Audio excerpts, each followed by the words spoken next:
अभी आज मैं एक कीनिया देश का एक पास्टर है, उसके बारे में बताना चाहता हूं एक वाकया, ताकि तुम्हें समझ आए वहां पर क्या हुआ। तो ये सबसे पहले उसकी फोटो लाओ, उस पास्टर की। ये देखो, तो इसका नाम है पास्टर पॉल मैकेंजी। लिखा नजर आ रहा है आपको? है सबको? मैकेंजी, ये कीनिया का एक पास्टर है, ठीक है। तो इसने क्या किया अपनी कलीसिया में, इससे पहले मैं तुम्हें एक वर्ड दूंगा पत्रस की बुक में, और आपको ये परमेश्वर ने वचन दिया है, मैंने नहीं। बोलो क्या दिया है ये? हालेलुया। दो की एक में क्या लिखा है? जिस प्रकार उन लोगों में झूठे भविष्यवक्ता थे, सेवक थे, आगे लिखा,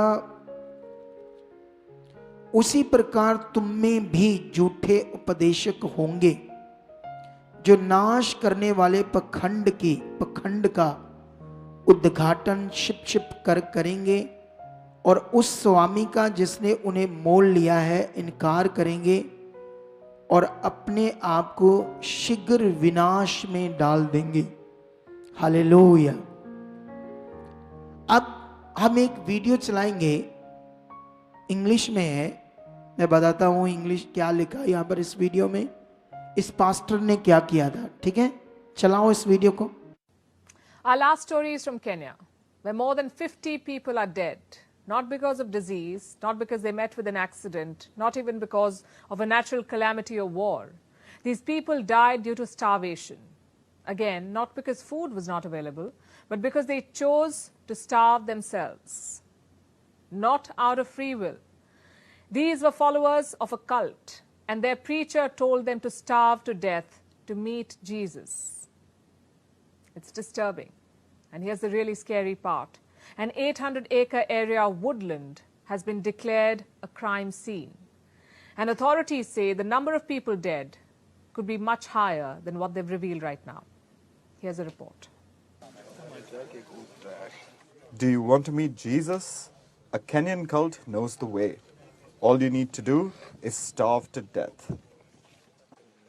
Authorities in Kenya's coastal town of Malindi have a lot on their hands. Their priority right now is digging up dead bodies. It's all part of a larger investigation into a religious cult, one which has already claimed 51 lives. Prophet Kome, who visited the scene, says the total deaths of members of the controversial Good News International Church now stands at 58. Kome, who's accompanied by the DCI boss Mohammed Amin, says more charges will be preferred on the pastor Paul Mackenzie, who's in police custody once investigations are concluded. One person believed to work with the controversial pastor has been arrested, even as 5 more victims were rescued and rushed to hospital.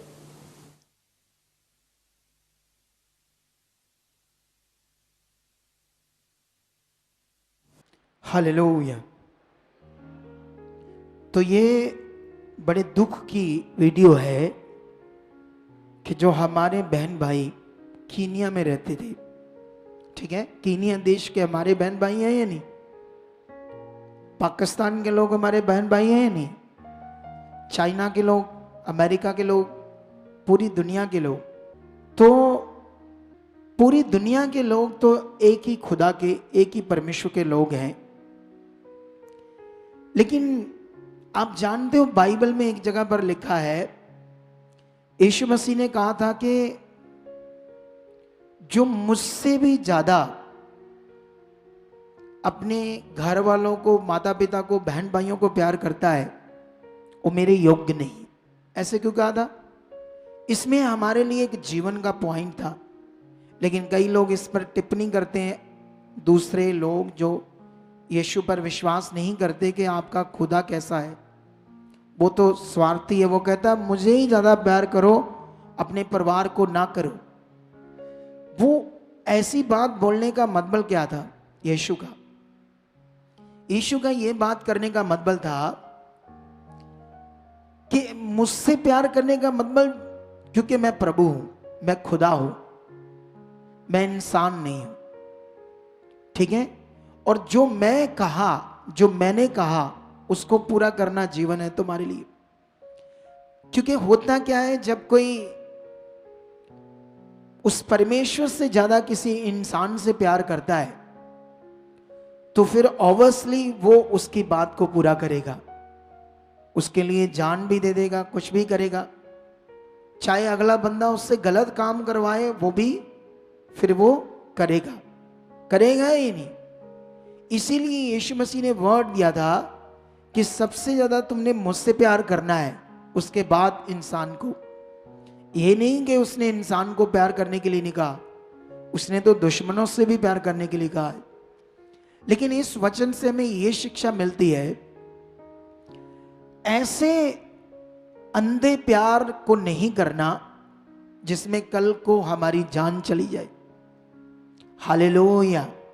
ऐसा ही कुछ हुआ, क्योंकि आप शायद जानते नहीं हो, यिर्मयाह 17:5 में ऐसे लिखा है, शरापित है वह मनुष्य जो मनुष्य पर भरोसा रखता है और उसका सहारा लेता है। यह मतलब क्या है? कुछ लोग इंसान का सहारा इस हद तक लेते हैं कि परमेश्वर पर अपना भरोसा छोड़ देते हैं। इंसान के पीछे इस हद तक चलते हैं कि परमेश्वर के नाम की, उसकी सामर्थ की वैल्यू अपने जीवन से खत्म कर देते हैं। कुछ पास्टरों पर ऐसे लोग विश्वास करते हैं कि वो भूल जाते हैं कि ये इंसान है, एक दिन ये मर जाएगा।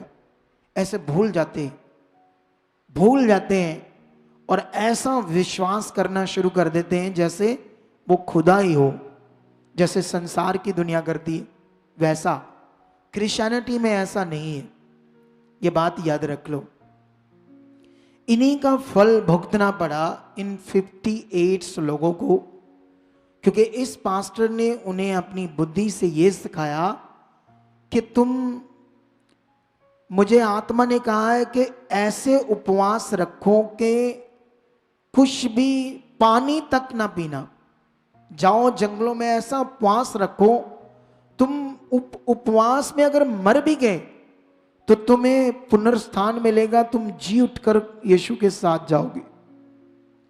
और उन्होंने उस पास्टर को इस हद तक अपना एल्डर मान लिया था, अपना स्वामी मान लिया था कि वो जो कहेंगे करेंगे।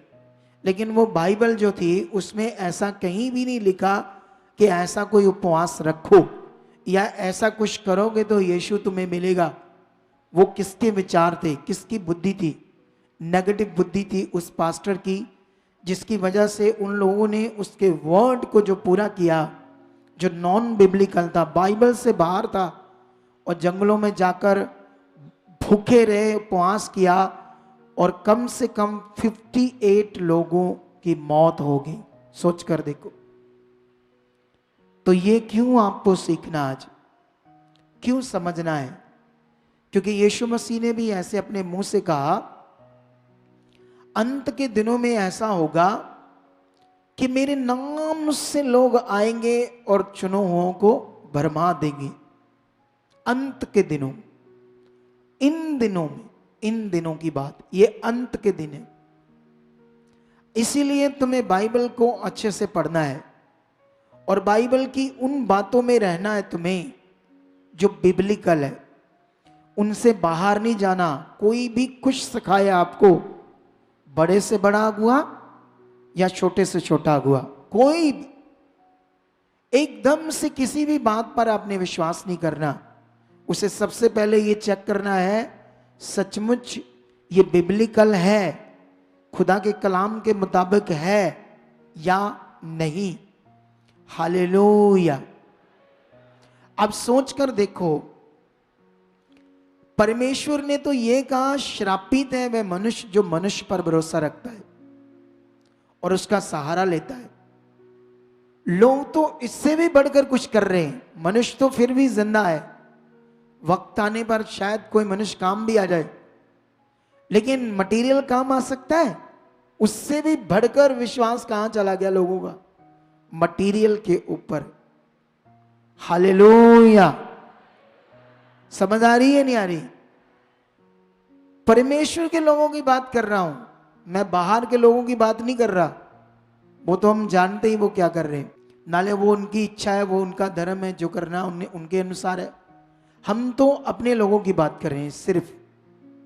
और हमारे लोग आजकल मटीरियलिस्ट चीजों में इतना भरोसा रख रहे हैं, इतना उनका विश्वास उन चीजों में बढ़ रहा है। जब परमेश्वर है, फिर से पढ़ते हैं वचन आपके लिए ताकि आपको ये याद रहे उनकी जिंदगी कैसे हो जाएगी। मैंने नहीं, ये किसी पास्टर के मुंह से, किसी बड़े पास्टर के मुंह से ये वचन शेयर करते सुना होगा।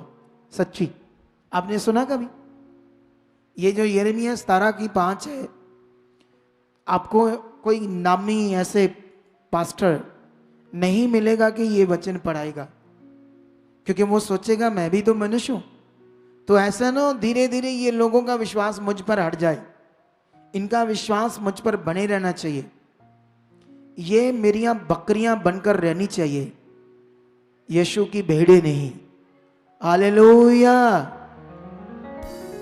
तो इस बात को आपने सीखना है। ऐसा लिखा है, यहोवा यूं कहता है, श्रापित है वह मनुष्य जो पुरुष पर भरोसा रखता है, उसका सहारा लेता है, जिसका मन यहोवा से भटक जाता है। वह निर्जल देश के अधमरे पेड़ के समान होगा और कभी भलाई ना देखेगा। वह निर्जल और निर्जन तथा लोनशाही भूमि पर बसेगा। लेकिन ये जो लिखा है, सुनो ध्यान से, क्या लिखा है ये? ऐसा नहीं कि खुदा के दास पर विश्वास नहीं करना, करना है। क्या विश्वास करना है? क्योंकि वो परमेश्वर का दास, बस वो एक सेवक है। परमेश्वर ने उसके सर पर हाथ रखा है और सबसे मेन परमेश्वर है। जो मेन भरोसा आपके जीवन का, जो धार्मिक विश्वास है, धार्मिक विश्वास वो सिर्फ किसके ऊपर करना है? वो परमेश्वर के ऊपर। ये धार्मिक विश्वास इंसान के ऊपर नहीं करना। ठीक है? हालेलुया। कितने लोगों को यह बात समझ आ रही है? तो ऊंचा बोलो फिर हालेलुया। तो यहां पर परमेश्वर तो इस वर्ड को लेकर भी आपको कहता है वो श्रापित है। तो सोचो, मटेरियल पर आपको विश्वास करने के लिए बोलेगा परमेश्वर है? अगर बाइबल में कोई ऐसी बात एक आधी जगह पर लिखी है और उसको इतना बड़ा उपदेश बना देना, वो मनुष्य के लिए बिब्लिकल नहीं है। ये सीख लो आप लोग, ठीक है? क्योंकि आप लोगों को आज का थंबनेल है जो ये देखो, पवित्र आत्मा का प्रबंध क्या करता है? ये सिर्फ पवित्र आत्मा का ही प्रबंध है जो आपका उद्धार और अच्छी जिंदगी जीने का सिर्फ मार्ग है। हालेलुया। पवित्र आत्मा का प्रबंध, ये तुम्हें जब तक पवित्र आत्मा के प्रबंध को समझना है, जब तक तुम्हें आत्मा में चलना ना है, जैसे तुम कार चलाना सीखो या बाइक चलाना सीखो, जब तक तुम्हें अच्छे से चलानी नहीं आती, तुम मार्केट में खुले में अच्छे से ट्रैफिक में लेकर जाते हो? नहीं जाते हो ना, जब तक अच्छे से सीख नहीं लेते। अगर अच्छे से नहीं सीखा तो क्या होता है? एक्सीडेंट होता है नहीं? बोलो, कितने लोगों का जब नई नई गाड़ियां सीखी होती, इतनी अच्छे से चलानी नहीं आती, तो क्या होता है? एक्सीडेंट होता है। ऐसे जब तुम्हें आत्मा से चलना नहीं आता तो बार बार तुम फंसते हो शैतान की जुक्ति में। बार बार दुष्ट तुम्हारा मन खराब करता है, तुम्हें आगे पीछे करता है, जबकि खुदा ने, परमेश्वर ने सारा काम क्या किया है? पूरा किया है। इस बात को तगड़ा पकड़ो ताकि हम बहुत आगे जाएं। और जबरदस्त जिंदगी जी। हालेलुया।